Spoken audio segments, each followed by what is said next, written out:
even on the point of just create one, right? Just create the social circle that helps you, like men that would come into you can't do that until you get to a point where you could offer somebody else something. Like you have to be good at, like nobody takes a dead weight, like if you look around, for example, Alan, maybe you have some friends that are really high performers too, that you've met around doing business or trying to start companies. They're interested in you being in their social circle because you have something to offer. Like I'm saying, same with my friends. Like I'm not a normal dude. I've succeeded in my business. I've made a lot of money early on when I started it.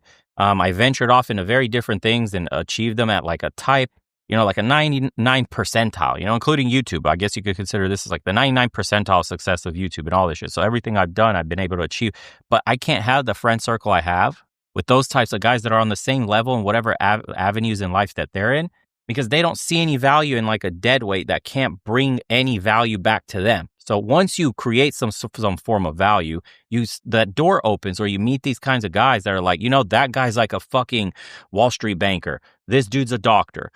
This guy's like the best accountant in the fucking Southwest. This guy's this. And now you have a group of guys that it's like, holy shit, I could pick up the phone and have a guy come here and build like to the top of the level fucking whatever for me, right? Say like I know a dude that's a woodworker too, and he's very high level. I could call that dude right now and he can come to my house and build me whatever the fuck I want. I know the finance dude, I know the accountant dude, I can get answers to whatever. I know crypto millionaires that I could just ask with a phone call, listen, I don't got time, I just have money. Could you just help me out? Where are you putting yours in? What's the best? With trust, where I could be like, all right, dude, you say it's good. I know it's good because you're not doing this at a normal level, like, as a fucking novice. Like you make millions doing this shit a day. So when you're around successful people like that, it only happens once you achieve that sort of level, whatever it is that you're trying to master, your own mastery in life. That's what's hard about this. People are expecting you to like, I don't know, just meet the like, dude, it's like a unicorn just has to appear somewhere to take you under its wing and be like, you know what, teach me the ropes. And like, I want to be like you, make the kind of money you made. And that might happen in Hollywood and maybe in real life here or there, but it's probably because you worked under somebody. It's probably because they saw like, you were the diamond in the rough. You were putting in extra hours at work. And then like the owner was like, you know what, this kid's got potential. He's already bringing me money. He's already closing deals. I could teach this one something. He's got the drive, right? You have to show something. But until you get to that point, dude, good luck building that shit. That's like one of the brutal aspects of this that we don't talk about, because people think they can go to those conventions, right? And they're like, yeah, just go do this networking convention and like, I'll totally introduce myself. And yeah, but what are you offering them? Like after you shake their hand and shit, the first thing they do is like, what are you into? What are you doing? It's like if you're saying, well, I'm in social media management. It's like, oh, cool. What's your socials? And if your shit doesn't have like 500,000 subs, they're like, what the fuck? You got like 5 followers. It's like, yeah, you're not somebody I want to network with. You're getting filtered in a way for everything. Mm-hmm. Kind of seems like a catch-22 in a way, because when you're on one of the lower rungs of the ladder, you're hoping for possibly a mentor, or to even just learn from some people, maybe even be an orbiter on the outside of a circle, if they would even allow you to do that. And if you do end up getting to one of the higher rungs of the ladder, who's to say that your attitude won't change, and then you'll just be like all the other people up there who are like, no, I don't have time for somebody down there. Well, the brutal part is if you're trying to learn to, say, make money, or learn a system that makes money, or some secrets of an industry that makes money, it's counterintuitive if you're the guy at the top to just show the world or a guy your secret to how you got there. Yeah. It's like, why would you give away the golden goose like that? So it does, and unless you can give me something, then I'll teach you parts of it, and you got to take it your own way. Like that's what a mentor does. He doesn't give you the whole sauce. He kind of polishes up your rough parts, but he's not giving you all his secrets. That shit comes naturally to you through experience in whatever it is that you're doing. Yeah, but it is interesting. I think that's why I made that episode about being your own mentor. I think that's more important today than anything, especially how disconnected we are today. We don't have shop classes anymore, and those mentoring networks that used to exist for boys, like even what is that shit called? Boy Scouts. That's gone. That was a form of mentoring. Yeah, Boy Scouts is gone. They invited girls in, but girls still have Girl Scouts. It makes no sense, but fine. That's the world we're in today. I think that's the key, Bo. I think you hit the nail on the head there, and I think that's why men are isolated. More men are isolated, and if people show up just to take, right, then nobody wants to participate. Mm-hmm. And if people look like they're going to be needy forever, like that crazy drunk neighbor, then people are just like, stay away from me. But yeah, I mean, young men these days are, if they're not into sports, right, and they're not on a team of some kind, they just have no chance. Mm-hmm. Yeah. I mean, your only choices would But be like military or something after that, after school, pretty much. yeah, and I did the military, and that was awesome, right? Those Mhm. guys are your friends forever. But I do think that I mean that's my crusade anyway, is that men need to be leaders, and being a leader does mean that you give more than you take, right? Leadership is a service; it's not just a characteristic. And these younger kids. And I'm saying this because I have an 18-year-old autistic son who just totally needs somebody to take care of him, right? But there's lots of kids and young men that need somebody to give to them, to give them a reason, or just shine the light a few feet in front of them so they know which way to go. Mm-hmm. I don't think that the successful people can just sit back and say, well, if you're not killing it now, I don't want to be a part of you. I mean, everyone's entitled to be that way. I'm just saying that, yeah, that's just going to lead to more suckiness. That's the social media effect, though. That's the mental masturbation, because everybody's talking about shit like this, but there's no real, like, under the surface, the issues. Like, yeah, just get a mentor, bro. And like, I got 5 fucking, I'm gonna, like I said in that episode, I got like 5 fucking mentors, that helped me out in this. Like, where do you find these people? Like, the only mentor I've ever had was like my father, truly. And that was it. And that's because he's invested in that sense. And I learned from the periphery of other men, just seeing them work and try to emulate that. But that's as close as I got to somebody not related to me mentoring me, but no one would take an interest. Like, these people on social media are telling young men, like, yeah, and then you find this golden goose and he's going to teach you all the secrets and you're going to make money. And by the way, if you do this and buy my $10 plan of how to wake up and get after it and network, like, fuck off, bro. That's not how the real world works. Like, you're on your own. You really are. No one's coming to save you. But pull yourself up by your bootstraps, like they like to fucking meme about today. It's true when it comes to your own, like, your destiny in life. Government's not going to help you. Your family can't really fucking help you. You're a man, right? If you're a girl, maybe you get bailed out by a dude you marry, or your family might put up with, funding your finances for a little longer till you find somebody, or the dudes that are simping over you might pay for your shit. But as a man, you're fucked, dude. You got to really, like, especially... Look, if you're in a really hard place too, for the guys that struggle, because I was in that similar position in college. So when I moved from Atlanta to California to go to college, I had an issue with my student loans. So I was coming from out of state, and I waited a semester to get my in-state status. And I something happened with my paperwork. I got denied. So I lost out on a whole nother semester. And I was depending on the money for the loans to help sustain me a little bit, because the part-time jobs weren't paying enough.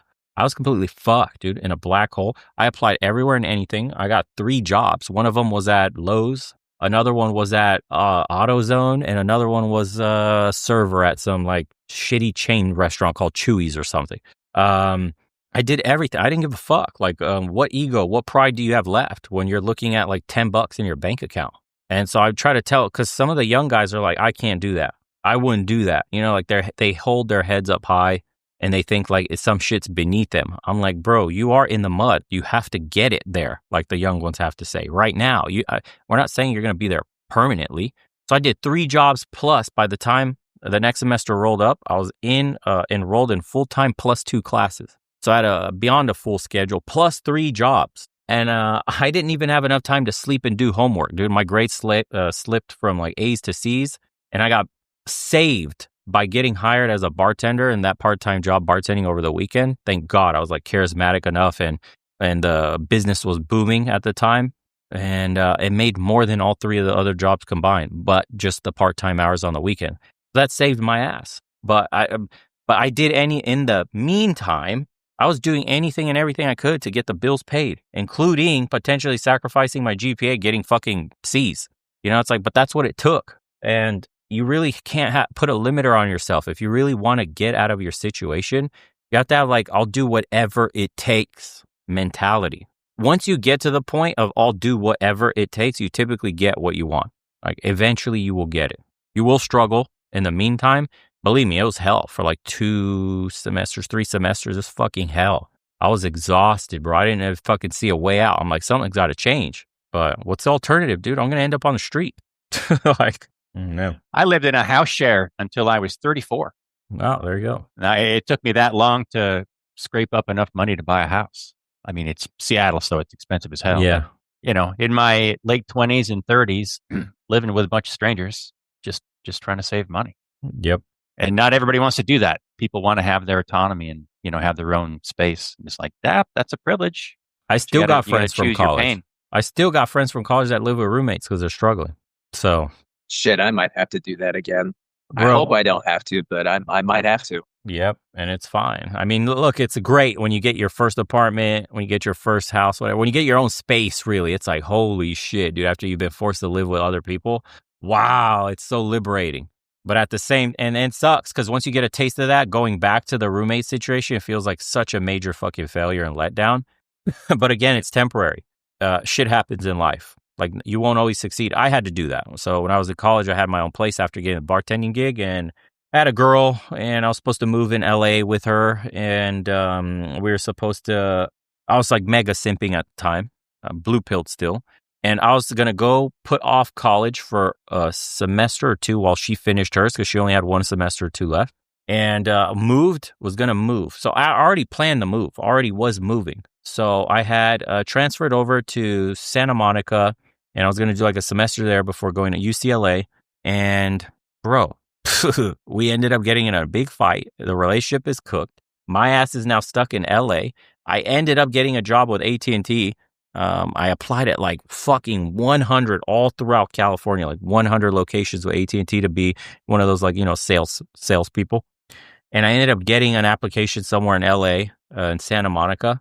And I went to the interview, crushed it, got the job. They told me I got 3 months probation. It's normal. Just show up every day. Boom. As I'm driving the car out on the 405, somebody fucking rear ends me looking down at their phone. There goes my car. Now the lawyers, and now the lawyer's like, you're so lucky you got your own, uninsured motorist insurance. I ended up getting 20 grand like a year later out of that. It took forever for the company to pay out, but I lost that job, of course, because I'm on probation, and they didn't give a fuck. Like, I got in a car accident. The lawyer was like, no, bro, you got to go, because in order to get the most money anyways, the lawyer's like, you got to go to the chiropractor, and we got to make this look like you're really hurt and all this shit. And, he's like, we got to go to these checkups. I know the chiropractor you got to go to also, blah, blah, blah, blah, blah, blah. All this crazy shit. And sure enough, AT&T was like, got to let you go. And so I had to go back to where I was living, and then I was fucked because now I am canceling the transfer I just did to Santa Monica. I have to go back and wait a semester now, on top of I don't have a job in either places, and I don't even have a lot of savings. I'm a broke college student, depending on like partially the loans to help me get through. I've had some really fucked close call moments in life, but again, I did the same thing I knew to do from before. Whatever it takes. I started applying anywhere and everywhere I possibly could.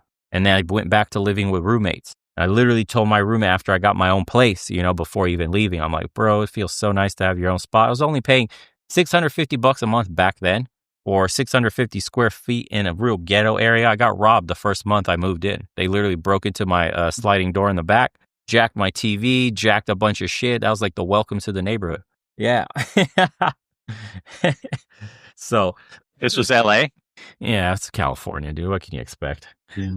So houses have bars on the windows in California. Yeah. And it's never an easy way. You might look at it, for example, guys that listen in, or everybody on the calls, they're like, fuck, you're so lucky. It's like your path seems easy, or you just see the finished product, like, oh, this dude started a business and it went well. And oh shit, he went to college and did that. He just moved back and did that. And then he did that. And it's like, but the in-between was fucking shit. But that's what I was wading through, shit. In the in-betweens, dude. That's the part I don't talk about often because it's not even that interesting. It's just like people want the end result. That's what social media is about. They don't give a fuck how you start your business, what you went through, just how much are you making? What's the profit margin on that? What's the cash flow? Are you a millionaire? And how do I copy you? But give it to me in 6 steps, easy, that I could follow and replicate. It's like, what are you talking about? That's not how it works. I can't teach you this shit. I could just teach you the things I did to get out of the mud so you can find your own path. But people are like, but that doesn't help me. I don't know what to do. That's the point. The point is I could teach you the little qualities that I had that made it so I could persevere through the shitty moments, a shitty moment you may be going through, so that you could find your light, your way out. But people are like, nah, bro, 6 abs, 6 steps. That's all I give a fuck. I don't have that kind of answer. There's no golden ticket. I met a guy 10 years ago that lived in a tent for years and years. I forget how long he said, but he lived in a tent while he was working as a manager in a fast food restaurant so that eventually he could buy it. Mm. And I just thought, wow, that is so hardcore. I would just be so utterly depressed spending my off time sitting in a canvas bag. But after that, I mean, he was, I met him after the tent episode, but I mean, he was totally fine, well-adjusted guy, smiling, doing great, enjoying owning his own business. I thought, man, you gotta be willing to sacrifice hard for some things. Yeah. I don't think I could have done what he did. Yep. I look back now and I'm like, I couldn't imagine going back and doing all that shit I did again. If I had my brain now, I'm like, dude, do I want to subject myself to that? But when you're really in the thick of it and you got no other way out, that's the only thing you can do because you get used to a certain comfort in life. But at least you know how to get out of there once you get there, and you can do it quicker. Mm-hmm. And you have a support group too that'll help you quick your fall a little bit too. True, yeah. So I don't feel nearly as worried about that kind of an outcome because of that. Mm. So I feel like I'm at a point where if I lost everything tomorrow, like I wouldn't be nearly as worried as I was 15 years ago. So I have enough skills, to work off of that. I'll figure it out. Mm. Yeah. So the road is long and hard. I think we've established that. Dude, and it never ends. Sexy, that's for sure. And it never ends, bro. Even when you get to where you think you want to go, there's always going to be some bullshit. Life is just full of like obstacles that get in your way. It never ends, man. It never, even at the position you reach at, like right now, I've gotten to a point where life was so comfortable. I was making hella money from different investments, from my business, from YouTube, everything all together. I'm like, cool, dude, life's set. That didn't work out either. I don't even have to do anything anymore. What is that? I'm hearing some talk. Okay. Anyways. Sorry, there's people behind me chatting. And then, trying to mute myself. Yeah, and then it's like you might have a health scare hit you up, or somebody in family's got a problem. Now you got to dole out some money, or God knows what the economy turned, or the business you're invested in went upside down, or whatever the fuck, man. It's nonstop. No one, I don't know. I think maybe there are some people that have had just a linear trajectory, just straight up with no fucking, downs at all, and just that shit goes parabolic and their life changes. Maybe. I don't know. But for everybody else that I've ever met, every successful person, I've ever talked to, everyone says the same shit. There's multiple moments where I'm struggling, made it through, and I still struggle today with other things. And I just keep repeating that, pushing forward, no matter what the struggle is. He's like, I'm rich now. I remember I talking to this dude, I was remodeling his house for him. And he had one of the few houses in Atlanta that was like, is made in that Southwest style adobe with really thick walls and stucco. And that shit's very expensive to maintain a humid environment like that. I think his house was like $10 million. And when he popped open his garage, he had a Ferrari for himself, and he had, 3 different Range Rovers, one for him, his wife, and then another one, I think, for his daughter, or maybe he had 4. He just bought a pack of Range Rovers for the family. Like that's kind of wealth. And he was doing a quick $50K remodel in the kitchen because the wife felt like it, like that kind of money. And the guy was telling me a story on he started up. Dude, he was like fucking broke trying to start up a software company, and he's selling pills. He's selling his Adderall prescriptions to college kids and shit like that. So he funded his business with his prescription Adderall. Like that might not be the best example, but obviously he ended up getting caught. He ended up getting expelled. He ended up, starting from an even worse position, but he kept going with the software business, and it ended up paying off. Like imagine you get arrested, you get kicked out of school, you lose everything. And then now you're still working on this dream, your software business, and you just keep plowing through despite having a fucking felony. It's like insane, dude. Yeah. So that's like the key. If there was ever a universal, like, golden principle to success, it's that. It's like these fuckers just don't stop. No matter what, they don't quit. That's really all you can say for somebody. There's no magic course to buy. There's no like, I can't fucking whisper in your ear something that changes your subconscious. It's like, you just can't quit, dude. Like all of us have to have some example. At some point in life, you came close to quitting and you just stuck it out, and then everything was okay after that. You're like, oh, thank God I kept that going. I was ready to give up. Like right at the point where you're ready to give up, you usually are like right on the precipice of success. That happened to me so many times. Yeah. Sometimes you have to hit bottom. Exactly. Yeah. and try to keep, I guess, I mean, this one's kind of bullshit depending on the state of mind you're in, but I try to keep a positive mentality about even the worst shitty situations I'm in. And I don't mean like kumbaya shit. I just mean like I had a moment where I dropped out of college, was coming back to Atlanta in a piece of shit car that broke down on the way there. And I thought I was a failure. And I've mentioned this multiple times. And I had a feeling that this was a blessing in disguise is what I called it. And I just kept telling myself, I can't see it now. I'm not sure how it's a blessing yet, but I know this will lead to something better. This is my ticket to freedom. And if all I did was maintain that mentality. So I still had some juice in me when I went to start my business, when I was working for that other huge remodeling company in Atlanta, when I was basically building up from nothing. I'm like, I already know, like, fuck, I have to compete with this guy and his team of like 100 employees in the office. Like, how could I ever do that? I'm like, it doesn't matter. You're here for a reason. Everything's a blessing in disguise. A blessing in disguise. I just kept thinking, it's all a blessing in disguise, dude. I just have to see the good through the bad and I'll be fine. Eventually, I can survive whatever. That's the little bit of like mental bullshit you could maybe play on yourself that will help you, because if you're in a positive mind state, you are more likely to take risks. You are more likely to do things that will give you better outcomes. It's true. We really are our thoughts. If you're there sitting in a room and thinking like, I'm fucking worthless, I can't do anything right, I can't start a business, I don't have any skills, blah, like, dude, you're not going to do anything. Your mind already said like, no. You shut the door on every possibility that's right in front of you. But if you're like, I'm sitting here with $5 in my bank account, I'm fucking struggling, I got nothing. All right, it's a blessing in disguise. Maybe I do need to get a roommate again. Maybe I might meet somebody. This roommate's got a job that pays 80 grand a year that they could get me in because they like me because I'm the roommate. Maybe, like invent little scenarios that give you hope. If you're in these kind of situations, like maybe it'll turn out good. And maybe if I go work here, I meet somebody. And maybe if I do this would happen. And, that little like spurt of hope can help you through that hard time. So by the time you do get to the light at the end of the tunnel, it's like relief, man. I don't like to really. I've got a question. Yeah, go ahead. So obviously that's one of the things that I struggle with is positive mindset. And it wasn't until I started reading psychocybernetics and talking with you guys that I realized no matter how much progress I thought that I made, and maybe I did make some progress compared to where I was at the very beginning of the self-improvement journey. But my question is, when you're trying to implement these more positive thoughts, you're trying to kill the really negative, really horrendous things that this negative inner dialogue is telling you, and you're replacing it with positive thoughts like, hey, this is happening for a reason. Hey, this is being thrown your way. You might not see it yet, but there's some reason this is happening.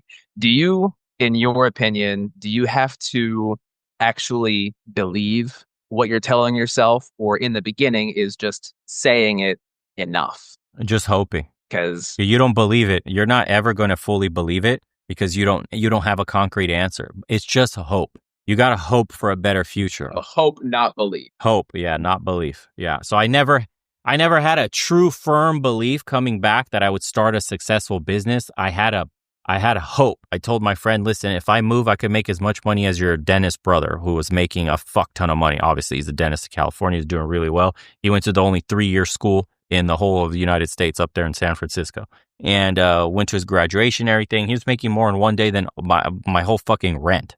He's pulling in like $1,000 a day. And I'm just like, oh my God, dude, I'm here struggling. And this guy makes as much as I earn, my rent in a day. Like, what the fuck? Yeah. And like the gap between us couldn't be any bigger. And I'm just looking at him like, damn, but he's a dentist. And like, maybe I should be doing dental school and all this shit. And then, I'm like, but I want to start my own business. But I already know I'm really good with a lot of this shit. Like, I could sell almost anything. Like, I have the gift of gab. I know I learned from talking to women. I learned from, hanging out with a bunch of people, bartending, all this shit. Like, all the stupid jobs I hated. From being a sales dude at like, what is the auto parts store? Goddamn, AutoZone. From AutoZone to like working at Red Lobster to working at Lowe's to like all this shit, dude. Bartending helped forge my ability to speak with random people and sell stupid shit, even if I didn't believe in it. Like, hey, bro, you want to buy a refrigerator today? And this is why it's the best one. Fuck off. But like, I had to do that to survive, but it gave me a skill, weirdly enough, that helped mold me into who I am today. So I was just hopeful when I was leaving to my friend. I was like, I think I will make as much money as your brother if I start a business. I know I'm good at this shit. I didn't know, and I didn't really fully believe it myself, because on the way drive back, I had some moments where I was like, are you really going to be able to pull this off? Like, who the fuck are you anyway? You know, the negative part of your brain starts coming out. And I'm like, you know what? It's a blessing in disguise. I'm not going to worry about that right now. I just got to do step by step. What's the first step of like, go get this job with this guy, go work at this company, see the ins and outs, then focus on like the basics. What's an LLC? How do you start one? You know, okay, what's next after that? Oh, taxes. How do you want to classify your business? C Corp, S Corp, proprietor, sole proprietor, all this shit. And I'm like, okay, well, what's the best choice out of that? Okay, well, I have to meet an accountant now. Oh, well, this fucker's charging me money to meet and speak with him for a consult. Okay, now he explains S Corp is the best because it has a lot of deductions for me and all this other shit. So I'm like, oh, interesting. So now I label my LLC as an S Corp, and I'm able to deduct all this shit, and this is how it's going to help. I didn't know any of that. No, nor was I thinking of any of that. You know, before, when I was just saying I want to start a business, I'm envisioning something completely different in my head. Now I have to act like my own fucking accountant, my own lawyer, you know, my own everything. You're like 10 different people in one in the beginning. And I had to pick all that up one piece by piece as the problems came in. Because a customer was like, hey, can you write me an invoice for all this stuff? And I'm like, oh, fuck. Now I have to learn how to do an official like invoice that looks decent, not like some piece of shit. Like, here's this cost this much, sign down here. No, like I had to invoice it properly. I had to come in. I had to learn like, oh, how do I send invoices in email with the payment function there so they could just sign digitally and pay the invoice that way. Let me make it easier for them. I mean, every stupid little thing. It was always a problem first that had to be figured out later. And you just go through it slowly like that. So hope is really all it is. Was I ready to be a businessman and start a business at, 26, 27? Fuck no. I had no idea. I was a like retard, for lack of a better word, like college dropout, doing econ and not knowing if he wanted to be a lawyer or a dentist, mostly dentist because my friend was like showing me the dentist lifestyle, and then lawyer because I was really good at speaking and I loved the show Suits, and I was like, maybe I can do this shit too because it pays well. Fuck that. None of that was my real calling.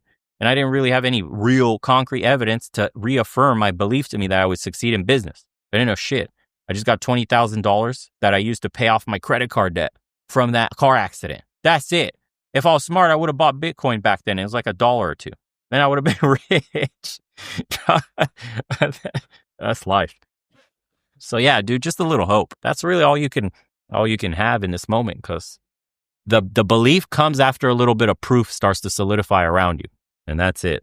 Oh man, sorry, I got distracted. There's a freaking airplane fire. I'm in the airport right now. Oh shit! Wow. Yeah, there's an airplane that's like half on fire. Oh my god, damn!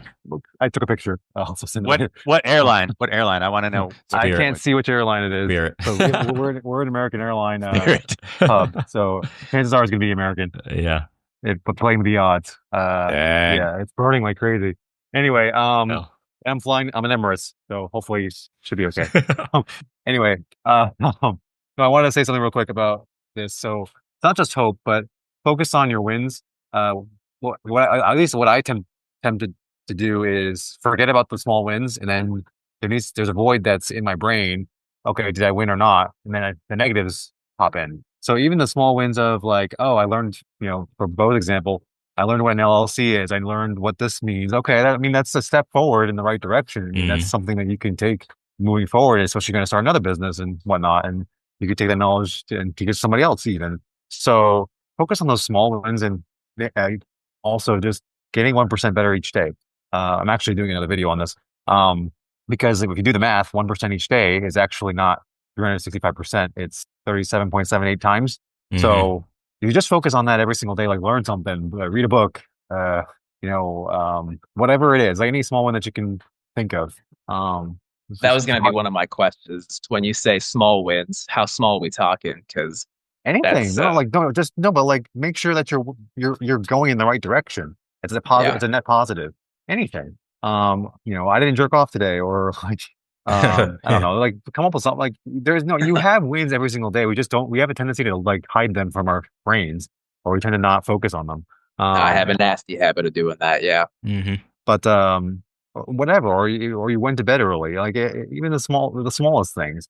If you could stack those up, and then it'll eventually come up with some major gains, and just don't, and reflect on it too. Yeah. But what I tend to do is replace that with something that like shitty that happened that day. And that negativity like really can really fuck you up. Like I definitely had that last couple of months when shit was hitting the fan. But then now I'm thinking about it. But in hindsight, it wasn't that bad, and things ended up getting better. I had a couple other lessons from that, like money's not everything kind of thing, and whatnot, and just to really, be really appreciative of all the relationships that I have built as a result of all this shit hitting the fan, because people were actually reaching out and like trying to help me, and made some heard some good stories and talked to some amazing people, met some new people as well on the way. That's actually a lot of them I'm doing podcasts with when I'm on my way to Dubai. Or sorry, at Dubai. So it ended up being a really, really awesome thing. And has the shit that hit the fan not happened, I probably would never have had that opportunity. So with it's kind of like ecosystems. They get, let's just say, volcanoes that get erupted. Them absolutely tear up the neighboring ecosystem. Well, they end up coming back to life and probably stronger than ever. It's you can say the same thing for about when these hardships come up. Like there is light at the end of the tunnel. It's always a sinusoidal thing. There's always ups and downs. So I don't care who you are.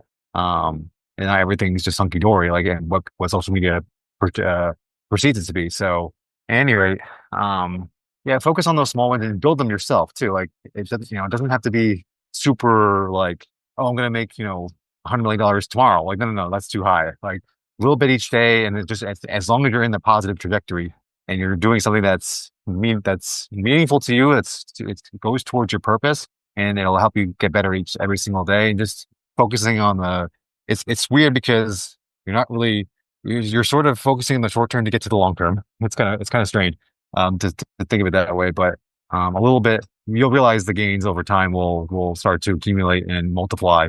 And hopefully explode at some point. But that time is, you don't know when that's going to be. And also the other thing is if you can get yourself out of negativity, if you focus too much on the negativity, you tend to not see the opportunities ahead of you. So if you can just like get out of your own head and just like see the world as it is, and there's plenty of ways to make money. People are just so focused on competing with others, that's a big no-no. Also, like focus on yourself. Just because some schmuck like made a shit ton on a crypto luck, I've seen some people, hey dude, some of those young crypto millionaires, they fucking don't know shit about life, but like they just got luck, some of them just got lucky, and that's life, and it's not fair all the time. Yeah. But also some those same people, those same kids lose it all really, really quick because they don't have a fucking know-it-all to how to maintain your money. That's a whole nother avenue. Once you get the money, how do you keep it? That's even harder sometimes. Just to keep it. There's a whole nother game to that they don't understand. So anyway, like when it's like comparing yourself, like especially I'm Asian and we do this all the fucking time. Like as kids, like it's like, oh, this, Zhang Wen is studying his SATs at third grade. Like, why aren't you doing that? It's like, no, shut up. I hated that shit. Inherently as a kid, like I probably didn't know it at the time. Like I know what that meant. Like, well, why I hated it so much. I just knew, like, reflect. It's a really bad cycle to go into, like trying to compare yourself to other people. Like, focus on yourself. Be better. Compete against yourself. Like, be a better version of yourself the next day, the next day, the next day, even if it's a small amount. As long as you're in the positive direction, you're golden. Just like keep your eyes on the prize, and just and what you best also. And what makes you happy, and what you want out of life. And it's not going to be the same as mine. It's not going to be the same as Bo. It's not going to be the same as anybody's.